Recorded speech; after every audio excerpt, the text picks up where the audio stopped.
Yan, samahan nyo ako. Bibisitahin natin ang tinanim nating palay. Bali, simula nung isinaboy, bali magdalawang buwan. Yan, bibisitahin natin, tingnan natin kung ano na ang may bunga na. Yan.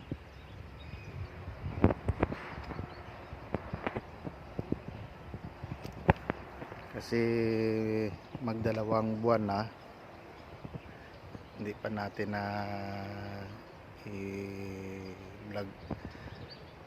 Kung napanood nyo nung una, simula nung itinanim, ngayon magdalawang buwan. Tingnan natin.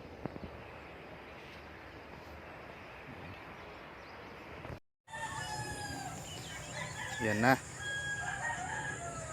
Bali ito ay magdalawang buwan. Magdalawang buwan na yan. Yun hanggang dulo doon.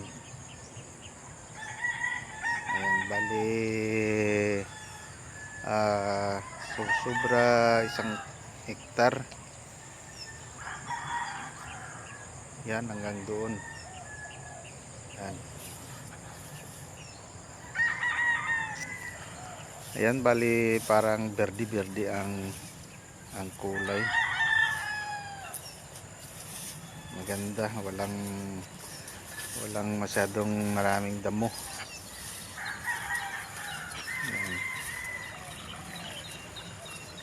Ang taga-alaga ko dyan ng pamangkin ko tsaka yung kapatid. Ayan. Malapit na, bali mag-3 buwan, aanihin na. Kaya bali 1 buwan na lang. Ano ngayon, February, mga katapusan pwede na to anihin. Ayan, berding berdi ang dahon. Ayan, ang mahirap lang kasi dito sa palayan, walang pagkukunan ng tubig.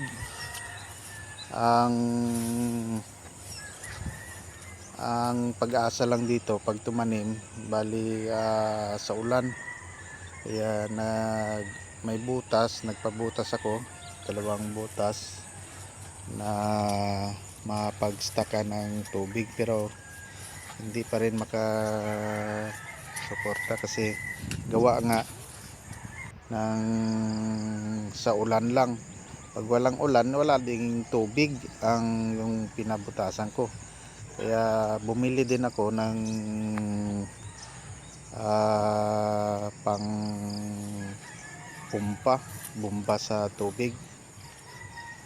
Kaya hindi makasuporta din kahit mapuno, kasi hindi man masyadong kalakihan, hindi bastante ang sa buong 1 hektar mapatubigan lahat. Kaya parang mabasa-basa lang ang lupa. Kaya yan ang problema dito. Kaya sabi ko, pagka makaipon, tasukan ko, pabutasan para makakuha ng maganda-ganda na mayroong tubig marami. Ayan.